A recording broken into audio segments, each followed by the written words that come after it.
All right, hello and welcome to episode 20 of Diggs Sideline Podcast. As always, we are your hosts. I'm Sam DeCosmo. And my name is Patrick Alonia. Pat, Minnesota Vikings, NFC East champs. I saw that today too.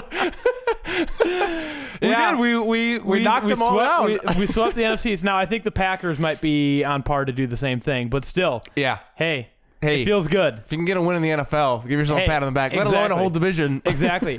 And you know what? The win last night was not handed to us. No, that was a hard-fought battle. Let's dive into it. So, we won the coin toss.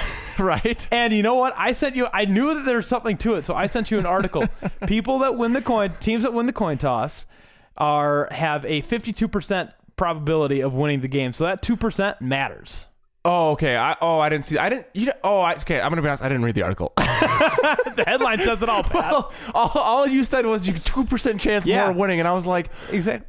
Yeah. You have so if you just say given any team has a 50-50 chance of winning, sure. The team that wins the coin toss has a 52%. And you know what? In a game of inches, I'm gonna give you the credit. And there. you know what? I'm gonna give it to you. I really think that the coin toss bailed us out this game, and we'll get into it. So let's just start. So we deferred to the second half. Right. They got the ball to start. And how did that first drive end? Did we just shut them down? Yeah, we shut them down. No, did they march right away, or was it a 3-and-out?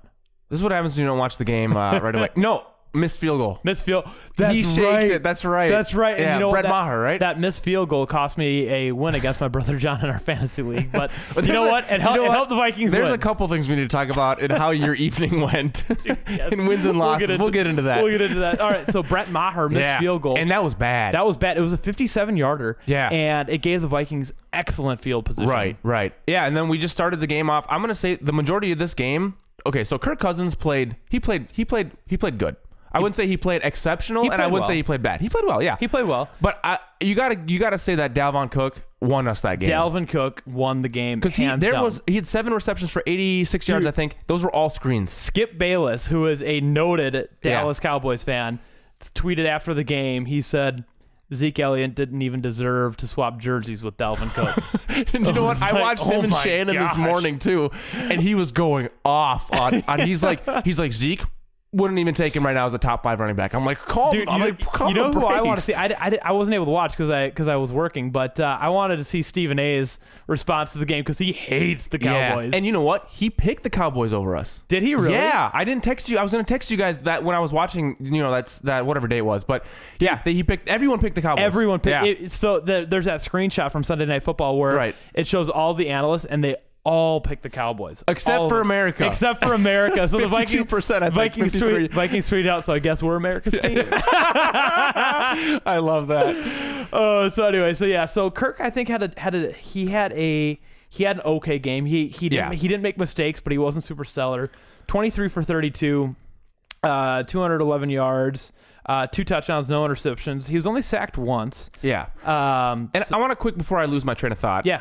So I want to sprinkle in some things that you've said and some things that I've said and how I've kind of tied in this season, and I'm already losing what I was going to say, but I've been hypercritical of Kirk Cousins, right? Yes. As I feel like at some points it's justified, but I've been overcritical is what I'm saying. And to your credit, you've been saying that we can go toe to toe with anyone in the league, and you're 100% right. And I know that because it's the NFL, dude. Any Sunday, anyone can win, right? Yeah, exactly. And you know what? There was a tweet from, I forget the guy's name. We can plug it in to give him credit. But he said this game was not so much about Dallas, but it was about the Vikings and our resilience. Right. We were out Adam Thielen. Right, exactly. We were out Trey Waynes. We were out Linval Joseph, our stout run defender against a team that is defined by the run game and Ezekiel Elliott, and we were still able to overcome. Right. And that's kind of where I was going to head with that. So I'm glad you kind of wrapped that up for me there. But what I was going to say is how I'm going to view the rest of the season here is I'm done kind of expecting Kirk Cousins to have like a 5-touchdown, 400-yard performance. You know what I mean? Like it's almost not fair, All he needs is 220 yards, 2 touchdowns. Not even that. He just needs to have no interceptions and no fumbles. That's how low game. I've got the bar for the rest of the season. He just needs to have a clean game. And I'm jumping back on the train here, and even watching our defense, Dak had like 400 yards, 3 touchdowns. So I want to talk about Dak. Yeah, he had a career day. I think he had a pretty phenomenal. Now he was 28 for 46. The Cowboys made him throw the ball 46 times, and that is a testament because, like I said, they are a team that is defined by their run game. Right. That's a testament to how much we were able to shut down Ezekiel Elliott, and I want to talk about that in a second. And how the game plan was though to shut him down. Yes, back to Dak though, because I do want to finish up this train of thought. 28 for 46. That ratio is not great, but he had 397 yards, 3 touchdowns. He did throw an interception, but that was just at the last Hail Mary. I won't even count it. Yeah, and he was only sacked once for 4 yards. Their offensive line is good.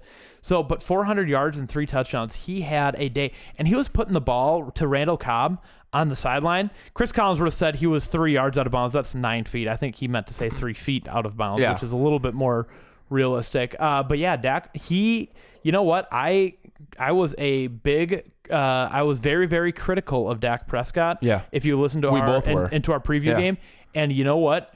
He shut me up because he had a phenomenal day, especially and even we eliminate Zeke from their lineup, which is exactly what the Vikings did. We made Dak throw the ball, and he threw it well. Right. And I will apologize and say, you know what, Dak, you proved me wrong. Right. Congratulations. Right. And even though he had an outstanding performance and our defense has just looked kind of sluggish this year, it just kind of ties back to how I'm going to view the rest of this team. It's just that resilience is what I'm saying. Yes.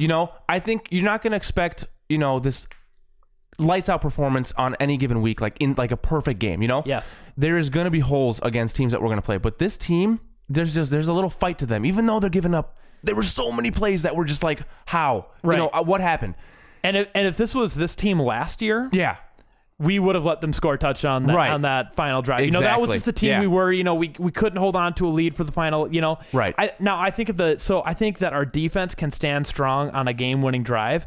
I still don't think our offense can make that game-winning drive. So again, I still think we need to run up the score on teams and then and then put our defense out on the field and try to win the game that way. And I want to now that we're just talking, since we're kind of jumping around, I want to talk about that last drive for Dallas there. So so they had a 3-and-out on. They stopped us, right? I think that was a given. I think we were pushed back. There was no way for us to kind of really push, really attack. You know what I mean? You mean the last drive with seconds on the board? Well, I'm saying the one where Cook almost fumbled. That drive. Yeah. So I'm saying, so it was a given that we were going to run, right? Right. Because they had 3 timeouts. 3 timeouts. So the goal of that is to burn your timeouts, right? Yep. So you can't be mad that, why aren't they trying to get a first down? Well, there's kind of more to it than right. Anyways, but what I want to say is I think the Cowboys kind of screwed up at the end there because. So when they had the ball that time, when they got it back, right? Yep. So with the first... hold on. I don't want you to lose your train of thought. Yeah, no. But they punted the ball, and Tavon Austin just fair caught it. Well, that's what I was going to say. So that I know, and we'll slip in the clip there, but there is a sea. Moses is parting the seas here. Yeah. Well, you know what? I don't even blame Tavon Austin because I bet Jason Garrett told him on the sideline, "You will fair catch this ball." Right. Because you don't want to. You don't want to run the risk of muffing the ball. You don't want to run the risk of them popping it loose with the shoulder pad on the ball. You don't want to. There's a lot of things you don't want to do. But that's. So here's what I want to rebuttal with that. It's almost like they didn't trust him. Tavon Austin, who's a guy who's been catching punts since he was a baby. Yeah. You know what I mean? No, I completely agree. They should have trusted him. I almost feel like Tavon Austin should have looked up, seen that there was no one, said, bleep this, and just took it. Yeah. Well, and he should have done that. He should know that he's a player that has that kind of pedigree that he can do that because he's been able to make plays before.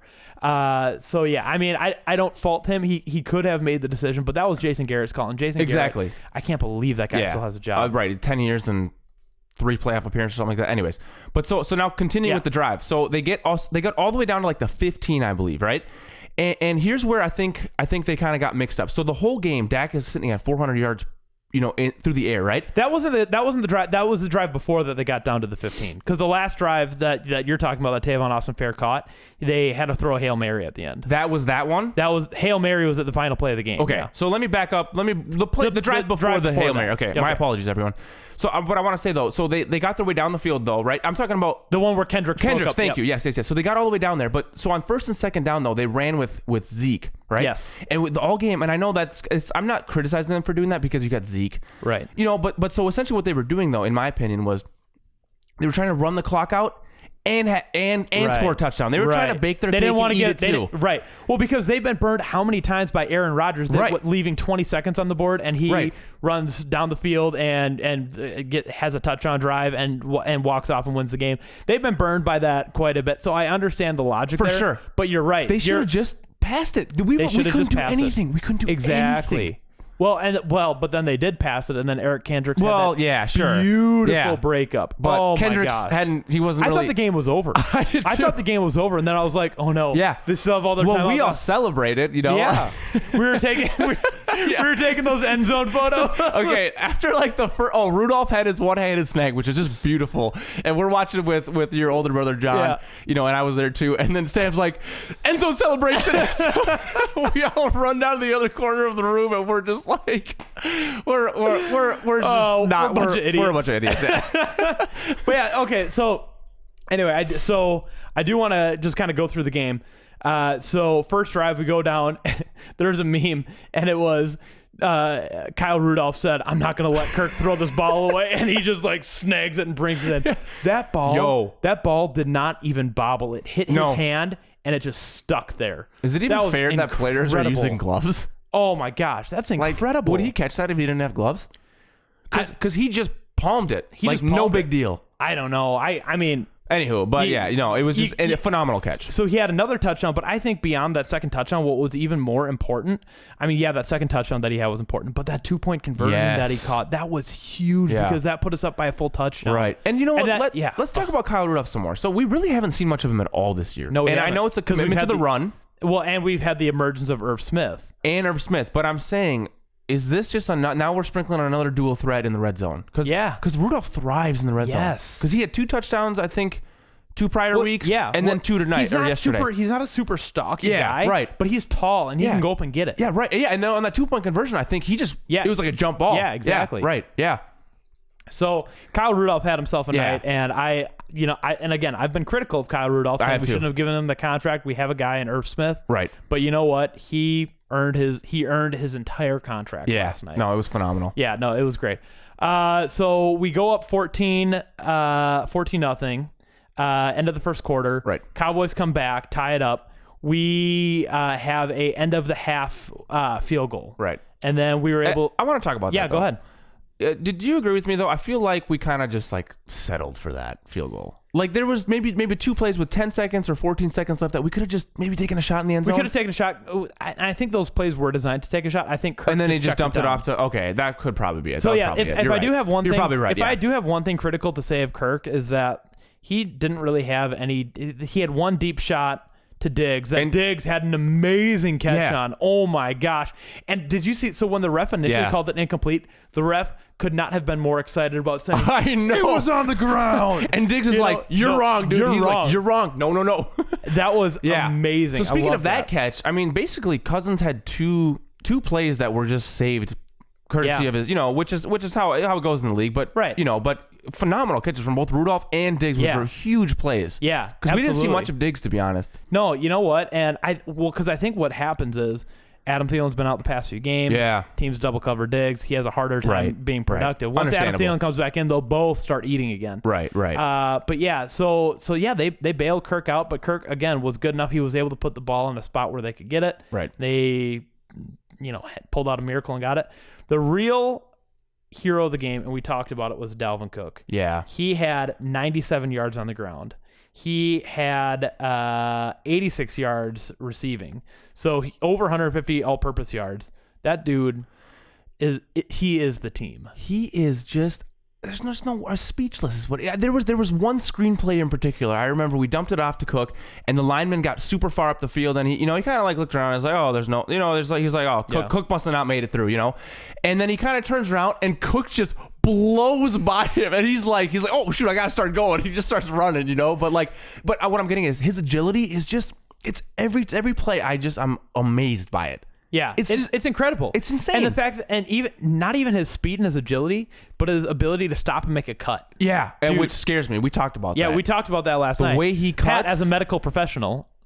Go ahead and give your take. I'm not a doctor or anything. You're a medical professional. Yeah, okay, sure. You did say professional, but I'm not a doctor. I'm just a nerd. No, no. But what I'm saying is, like, I feel like players like these with all that cutting and that hard stopping, like, little micro fractures, tears do happen in your knees. You know, absolutely. And I think maybe that happened to Teddy. No, that's so. Yeah, so I was at that preseason game. It was preseason game number 3, and Teddy put this beautiful move on the guy, and it was incredible. And the whole crowd was like, "Oh my gosh," you know. Right. And it was that week that his knee just exploded. Yeah. And it's non-football injury. Exactly. Contact. Not even contact. Yeah, he was just dropping back. Right. And so, I mean, you're right. It's something to be careful about, but it's something to marvel at. Right. It is incredible. Yeah, it's fun. So Dalvin Cook. But while we're talking about that, though, I want to quick do a comparison to Adrian Peterson's 2012 season. Okay, so through the same amount of games that we've played, so Adrian Peterson, he won the MVP. They've got question marks. I'll plug it in here. You guys can see it. Touches, AP had 224. Cook has 243 yards. He's got AP has 1,200. Cook has 1,400. And all-purpose? No, I think these are just. Or I think that's all-purpose yards because I don't think Cook's broken 1,000 yards yet on the ground yet this year. No, I'm a little disappointed. That's all right. I was but he's in the MVP conversation. Yeah, right. No matter who you talk to, right. He's in the MVP conversation because he is just stunned. And these primetime games show it. The world gets to see Dalvin Cook, and it's incredible. The other guy I want to talk about, and I love that we bring this up every time we bring up Dalvin Cook because we have to, Alexander Mattison. Thank you. That was next. Dude, my dude, he is incredible. Poor guy I think he's had at least 3 or 4 touchdowns taken away from this year. I know. Poor guy. He just butt touched the 1 yard line. That's such crap. Read off his stat line, though. But he had 52 yards last night on 8 carries. He was averaging 6.5 yards a carry. That's insane. And Skip Bayless even said, this is what I was going to say earlier. Skip Bayless was like, that Alexander Madison kid, he was like, I'd take him over Zeke right now. Yeah. That's what he was saying, you know? Well, yeah, I mean, I would take him over ball? Zeke any day. Right. I mean, I mean, give me the Cowboys offensive line over ours, sure, but I take Madison over Zeke with the Cowboys offensive line. Here's my question. So Zeke got paid. Yeah. You think he's kind of checked out? Dude. So when him and Cook swapped jerseys, he signed Dalvin's jersey, go get that bag. Which I want Cook to get the bag, but he should have wrote, get the bag, but don't stop trying either. But don't stop trying once you get it. Yeah. All right. So anyway, back to the game. So we kicked that end of the half field goal. We come out and I believe so did we score on that opening drive of the second half? I can't remember. We are great at podcasting. Yeah. This is what happens when we have had a whole day of stuff going on and we're kind of drained. I know. We should start doing these right after the game. Anyway, I'm not sure whether that was the field goal or the touchdown, but you know what? No, that was the field goal. So we got a field goal. We kicked another field goal because we scored 11 points in that quarter. The Cowboys scored a touchdown. So it was 21-20. So it was 21-20. Yeah. Which, by the way, dude, Amari Cooper, we all know it. Unbelievable. His footwork is phenomenal. He's unbelievable. And let's talk about Mike Hughes. Okay, so the first half, right, I sat there and I was like, going to give him a pass. It's his first game. You know, he's going up primetime game, Amari Cooper, you know. But he struggled. Okay. So this was his first start at corner. Right. And we even said last week, let's give him a shot at corner. Let's pull Trey. We did say that, yeah. We did say that, but granted, that was with the caveat that we're putting Trey in the slot. In the slot, right. But he was out. But you know what?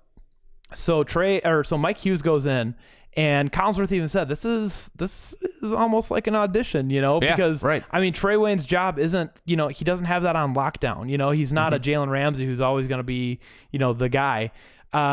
His job, you know, if there's a better guy out there, it's definitely theirs for the taking. Right. So it was kind of an audition, and he did. I mean, Amari Cooper did have a bit of a day. He had 11 receptions for 147 yards. But Mike Hughes, I thought he did okay for how much he was getting picked on. Amari Cooper was targeted 14 times. I'm just going to be frank. I don't think he did very well at all. And we don't need to. And I'm not being mean. I'm not being negative. I'm just. It's a fact. He struggled. You know what? He struggled. You know who else? You know who else struggled was before Zimmer had his way with him was Xavier Rhodes. For sure. Yeah. You know, Xavier Rhodes. I remember him being the laughing stock of the cornerbacks. Yeah. And then he worked his way up to be the best one in the league. For sure. And again, I'm not sitting here saying cut the player, get rid of Mike Hughes. I'm just saying he had a rough first game. It was an awakening. And he was getting picked on. Now, if you have the street cred in the NFL, you know, to put your name on the cornerback slot, right? You know, you're not going to get as many looks as Mike Hughes got last night. Mike Hughes was getting picked on last night. And it's the reason why we didn't hear much of Rowe. It's because they were looking that way the whole time. Exactly. You know? It seemed like Mike Hughes was involved in every play. So you can't blame Hughes because 14 targets. I mean, some of those are going to connect. And that's just to Amari Cooper. You know, I don't think Trey Waynes and Xavier, or I'm sorry, I don't think Mike Hughes and Xavier Rhodes switched sides. I think they were just playing the left and right side. And so that's not to say Randall Cobb or Michael Gallup had Michael Gallup had 10 targets. Randall Cobb had 8 targets. Cobb had a touchdown. Yeah, so all those guys had touchdowns, and I don't know how many. So Hughes potentially saw 32 targets last night. Right. You know, and it's like, and I think we can take it a step further too, because I think a lot of the times initially they're step-for-step coverage, right? Yeah. But that offensive line did such a phenomenal job that Dak had days. He could have sat down, started a little fire, cooked dinner, and still got the play out. Who's to say that the route didn't complete? Exactly. The ball didn't get out, and they just were doing a fire drill. Right. And that's why throughout the season, whenever I do see a deep play or something like that, it's like, well, you've got that much time in the pocket, things just break down, you know? So yeah, exactly. But I thought it was a good thing to see how Mike Hughes handled it. Right. And I thought he did okay. He didn't look like defeated by any means, No.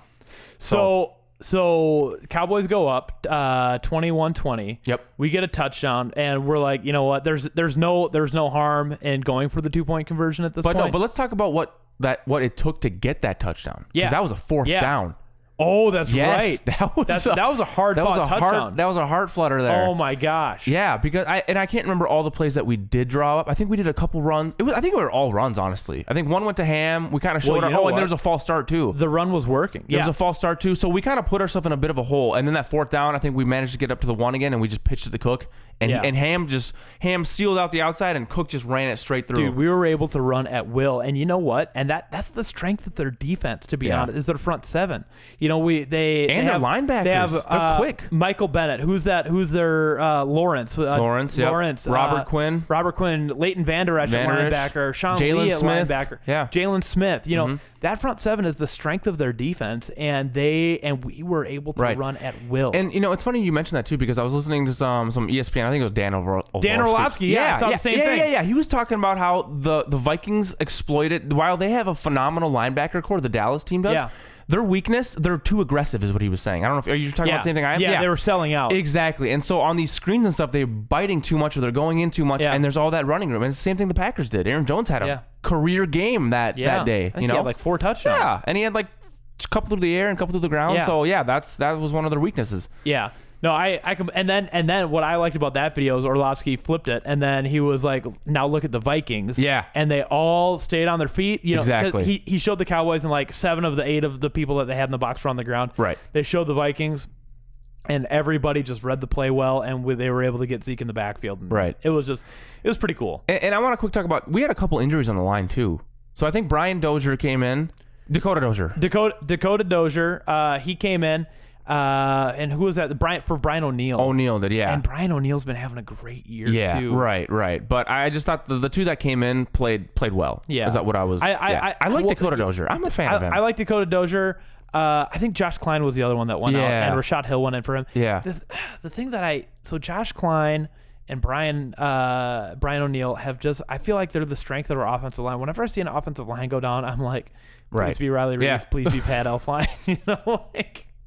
Not that I want anyone to get hurt, but if somebody's going to get hurt on the offensive line, let it be a weak link. Because honestly, I think Rashad Hill's a better left tackle than Riley Reef. Well, the whole first quarter, first half, for that matter, Riley Reef was getting burned. We were like getting burned. Seconds away from strip sacks. Oh my gosh. And that's the game. That's the game for the Vikings. Oh my gosh. If Kirk Cousins puts the ball on the ground, consider the game gone. Yeah. But So we go and we get that 2. So we fourth down, the 2-point conversion. Yeah, we get the 2-point conversion. And then from then on, the Cowboys were able to get a field goal, and they were able to do a couple of things. Well, and then we had to punt a couple times, right? And then they went on downs. Just that one. Yeah, we had a couple of booming punts. That was awesome. Colquitt definitely redeemed himself from last week. Right. So Pat, we're coming up on 25 minutes here, but I want to. Those videos that you've been making all week just kill me. The one you made about Dalvin dropping the ball. Yeah. But we ran that play 1,000 times. I know. Night, and then what? And then Dalvin drops the ball. But Pat, that video you made, you just come out with these videos you don't even tell me about, and I'm scrolling at lunch break and I just die. Yeah, I love putting those together. It's too much fun. But when that play happened, when he did fumble though, so yeah, if you haven't seen that little clip, it's on our Instagram and Facebook page. But when that happened, all three of us just our hearts, mine stopped.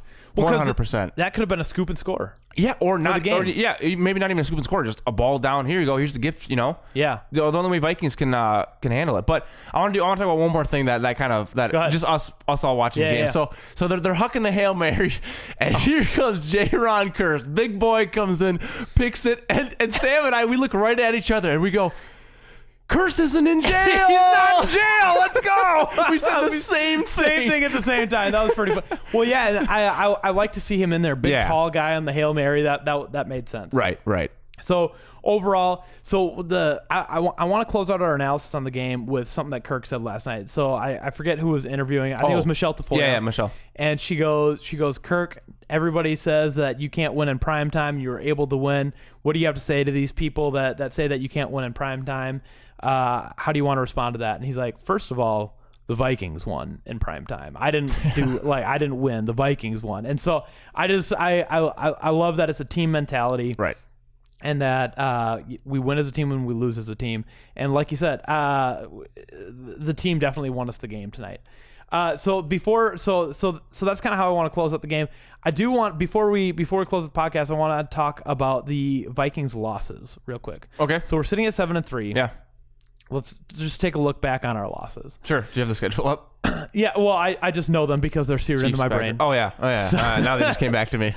So let's recap the Packers game. Yeah. Packers ran up on us 21 zip on their first 3 drives. We shut them down for the rest of the game. We tried clawing our way back. Had that game been 5 quarters, we would have won. Yeah. We took those lessons and we learned from them. We applied them, and the game just wasn't long enough for us to win the game. They got the better of us that time. Right. But we learned from it, and it wasn't a blowout. Right. The Bears, we lost 16-6. Yeah. I know that the game seems like it was more than that, but we lost 16-6. It was a fairly close game, and the only reason we lost that game was because Trubisky was injured. Yeah. If you look at the Bears schedule, Trubisky has lost all of their games for him. Minus for them. Yesterday. Well, they beat the Lions, but again, Trubisky is the weak link of that team, and we took their weakest link out of the game, and that's why we lost that game. Right. And then we lost to the Chiefs in a walk-off game-winning field goal. Right. And we were toe-to-toe with one of the best teams in the AFC. So looking at our losses, I am not super concerned about anything right now with where the Vikings stand and our ability to play opponents that are talented. We have even a Russell Wilson and a Drew Brees. Even a Russell You're not Wilson concerned or Drew at all Brees. with these guys throwing 500 plus. Well, it's a concern. Yeah, but obviously, you're not. I'm gonna be clinched when we're going into the game, but I don't think that it's an automatic out. Yeah, no, that's the NFL for you. Right. And according to Pat, we were going to have 4 losses going into this week. So I just want to take this opportunity to roast you. I'm so glad you waited at the very end of the podcast when nobody is listening. And if you are, drop a comment on the video. We're right. Pat, congratulations on your prediction. I just want to say, you know what? Maybe Kirk listened to Dig Sideline podcast, and that was the chip on the shoulder that he needed to play with. Sam, I love you, buddy. Oh, I love you too. Before we go, I just want to. I do want to. I just have a couple other things I want to talk about. I had a list, and I just want.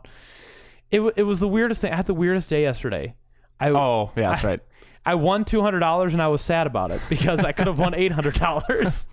First world problems. You know, if the Packers game had been called fairly and had Christian McCaffrey been called in on the end zone on that last play of the game, I'd have won $800. Yeah. So I was sad about winning $200. So I had that, and then I also going back to the Vikings game, I do want to congratulate Dawn. The Cowboys played a hard-fought game, and I am excited to play them again in the playoffs. So we will see you then.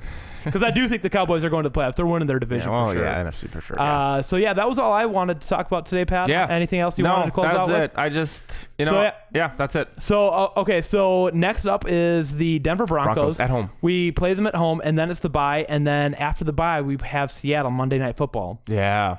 So we'll have a full 2 That's weeks to the prep for test them. that I'm looking That's gonna forward be the to. test. That's the test of the year. All right. Of the season. So join us next time. We'll be previewing the Denver Broncos game, and I think the Broncos had a bye this past week, so they've had plenty of time to look at film. So it's right. I think it's going to be a pretty good game. So join us next time, and until then, Skol Vikings. Thanks, guys. I am so fucking proud of you.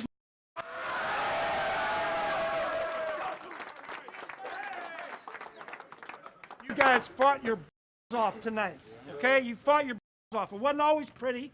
There was a lot of good though, right? 4th and 5 stop when they got the ball down in there. But the thing I'm most proud of is the way that we competed. If you compete like that every single day, we'll continue to get better and we'll continue to win a hell of a lot of games, right? That's a hell of a team win now, fellas. That's a hell of a team win. All right, I'll see you at 8 o'clock tomorrow morning.